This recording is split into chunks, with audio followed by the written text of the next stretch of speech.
તમારું સ્વાગત છે મારી ચેનલ શ્રી હરિ રસોઈમાં। આજે આપણે બનાવીશું રાજસ્થાની સ્પેશિયલ દાળ ઢોકળી। તો ચાલો દાળ ઢોકળી બનાવવાનું શરૂ કરીએ। તેના માટે સૌપ્રથમ 1 મુઠ્ઠી જેટલી ચણાની દાળ લઈ લીધી છે। તેની જ સાથે આપણે 1 મુઠ્ઠી જેટલી જ તુવેરની દાળ લઈશું। બંનેનું માપ આપણે એક જ સરખું રાખવાનું છે। ત્યારબાદ હવે આપણે દાળની અંદર મસાલા અને તેલ એડ કરી દઈએ। રાજસ્થાની સ્પેશિયલ દાળ ઢોકળી આ રીતે જ બનતી હોય છે। હળદર પાવડર એડ કરીશું, લાલ મરચું પાવડર, ધાણા જીરું એડ કરીશું। ત્યારબાદ આપણે તેની અંદર અડધી ચમચી જેટલું તેલ એડ કરી દઈશું। દાળની અંદર તેને આપણે સારી રીતે મિક્સ કરી દઈશું। તો અહીંયા આપણી દાળ ઢોકળી માટેની દાળ રેડી છે। ચાલો હવે આપણે એને કુકરમાં બાફવા માટે એડ કરી દઈએ। મેં અહીંયા કુકર લઈ લીધું છે। તેની અંદર આપણે દાળના માપના પ્રમાણે જ પાણી એડ કરવાનું છે। તો 1/4 કપ જેટલી આપણે દાળ લીધી હતી, તો તેના સામે આપણે 1/2 કપ જેટલું પાણી એડ કરીએ છીએ। હવે આપણે આપણી રેડી કરેલી દાળ એડ કરી દઈશું। 4 વિસલ આવે ત્યાં સુધી આપણે દાળને કૂક થવા દઈશું। ત્યાં સુધીમાં આપણી દાળ ઢોકળી માટેની ઢોકળીનો લોટ આપણે બાંધી અને રેડી કરી લઈએ। ઢોકળીના લોટ માટે સૌપ્રથમ આપણે ઘઉંનો લોટ લઈ લઈશું 1 કપ। ત્યારબાદ આપણે તેની અંદર મસાલા એડ કરી દઈએ। હળદર પાવડર, લાલ મરચું પાવડર, ધાણા જીરું પાવડર, સાથે જ આપણે રાજસ્થાની ઓરિજિનલ ટેસ્ટ માટે ગરમ મસાલો પણ ઢોકળીના લોટની અંદર એડ કરીશું। સ્વાદ પ્રમાણે મીઠું એડ કરીશું। ત્યારબાદ આપણે 1 ચમચી જેટલું તેલ એડ કરીશું। બધા જ મસાલાને લોટની સાથે સારી રીતે આપણે મિક્સ કરી લઈશું। તો આપણો લોટ અને મસાલા સારી રીતે મિક્સ થઈ ગયા છે। હવે આપણે તેની અંદર થોડું પાણી એડ કરતા જઈશું અને સરસ એવો ઢોકળી માટેનો સોફ્ટ આપણે લોટ બાંધીને તૈયાર કરી લઈશું। તો અહીંયા આપણો ઢોકળી માટેનો લોટ જે છે તે બંધાઈને તૈયાર છે। હવે આપણે તેની અંદરથી રાજસ્થાનમાં જે સ્ટાઇલથી ઢોકળી બનાવવામાં આવે છે તે જ સ્ટાઇલથી આપણે શેપ આપીશું ઢોકળીનો। સૌપ્રથમ એક નાનો આપણે લુઓ રેડી કરીશું। ત્યારબાદ તેની અંદરથી આપણે નાના શેપ લુઆના આપી દઈશું।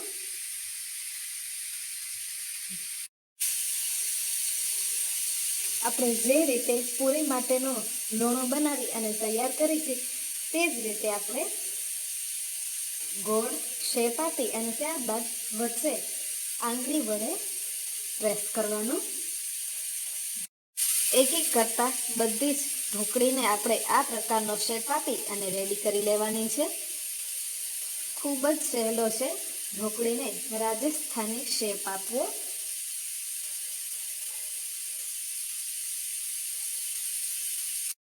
તો અહીંયા એક કરતાં બધી જ આપણે ઢોકળીને તૈયાર કરી લીધી છે। હવે આપણે વઘારવાની પ્રોસેસને જોઈ લઈએ। ચાલો, અહીંયા આપણી દાળ પણ બફાઈ અને તૈયાર થઈ ગઈ છે। એક વખત આપણે દાળની અંદર ઝેણીને અથવા તો બ્લેન્ડરથી ફેરવી લઈશું। દાળ ઢોકળીનો વઘાર કરવા માટે મેં અહીંયા ડુંગળી, ટામેટાં, લીમડો, આદુ મરચાં લસણની પેસ્ટ, લીંબુનો રસ અને સાથે જ લીલા ધાણા ઝીણા સુધારી અને લઈ લીધા છે। તો ચાલો વઘારવાનું શરૂ કરીએ। ગેસ ઉપર આપણે એક કડાઈને ગરમ થવા દઈશું। ત્યારબાદ તેની અંદર આપણે તેલ એડ કરી દઈએ। તેલ આપણું ગરમ થાય ત્યારબાદ આપણે તેની અંદર રાઈ એડ કરીશું। ત્યારબાદ જીરું અને હિંગ એડ કરી દેવાની છે।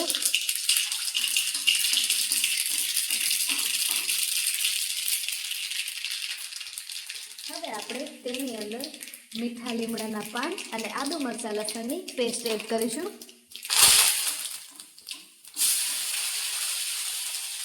આદુ મરચાંની પેસ્ટને સારી રીતે આપણે સાતળી લેવાની છે। આદુ મરચાંની પેસ્ટ જે છે તે સારી રીતે સતળાઈ જાય ત્યારબાદ આપણે તેની અંદર ડુંગળી એડ કરી દઈશું. હવે આપણે ડુંગળીને પણ સારી રીતે સાતળી લઈશું. અહીંયા ડુંગળી પણ સારી રીતે સતળાઈ અને તૈયાર થઈ ગઈ છે. ત્યારબાદ આપણે તેની અંદર ટમેટા એડ કરી દઈશું. ટમેટાને પણ એક વખત સારી રીતે સાતળી લઈશું. હવે આપણે મસાલા એડ કરી દઈએ. મસાલામાં સૌપ્રથમ આપણે હળદર પાવડર એડ કરીશું. ત્યારબાદ લાલ મરચું પાવડર એડ કરીશું. તમે તીખું જે પ્રમાણે ખાતા હોય તે પ્રમાણે તમારે લાલ મરચાંનો ઉપયોગ કરવો.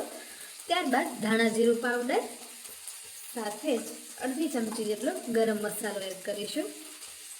સ્વાદ પ્રમાણે મીઠું એડ કરી અને હવે આપણે બધા જ મસાલાને વઘારની સાથે સારી રીતે મિક્સ કરી લઈશું. તો આપણા મસાલા જે છે તે વઘારની અંદર સારી રીતે મિક્સ થઈ ગયા છે. હવે આપણે તેની અંદર આપણી બાફેલી દાળ એડ કરી દઈશું. દાળ એડ કર્યા બાદ સારી રીતે આપણે મિક્સ કરી લઈશું.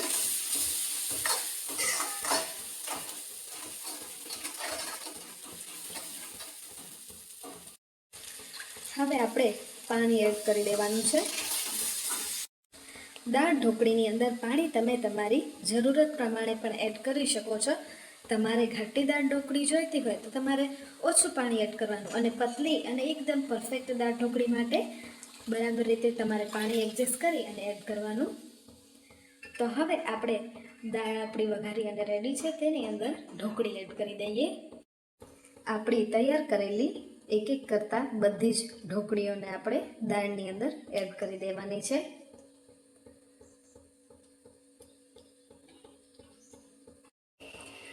એક એક કરતાં બધી જ ઢોકળીને મેં દાળની અંદર એડ કરી દીધી છે. હવે આપણે ઢાંકણને માથે બંધ કરી અને ઢોકળીને સારી રીતે કૂક થવા દઈશું. જ્યાં સુધી આપણી ઢોકળી જે છે તે અંદર સુધી ચડી અને એકદમ પરફેક્ટ રેડી થાય ત્યાં સુધી આપણે તેને ઉકળવા દેવાની છે.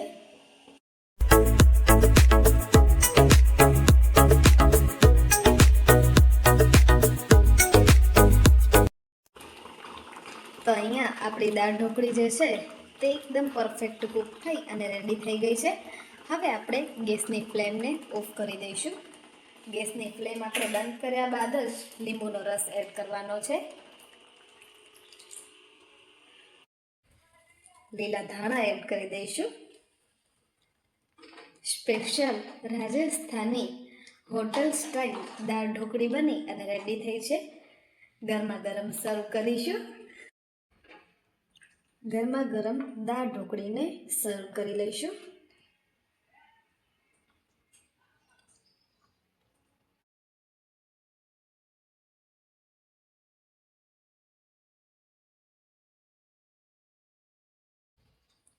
જોતાં જ ખાવાનું મન થઈ જાય તેવી સુપર ટેસ્ટી રાજસ્થાની સ્ટાઇલ દાળ ઢોકળી બની અને તૈયાર છે.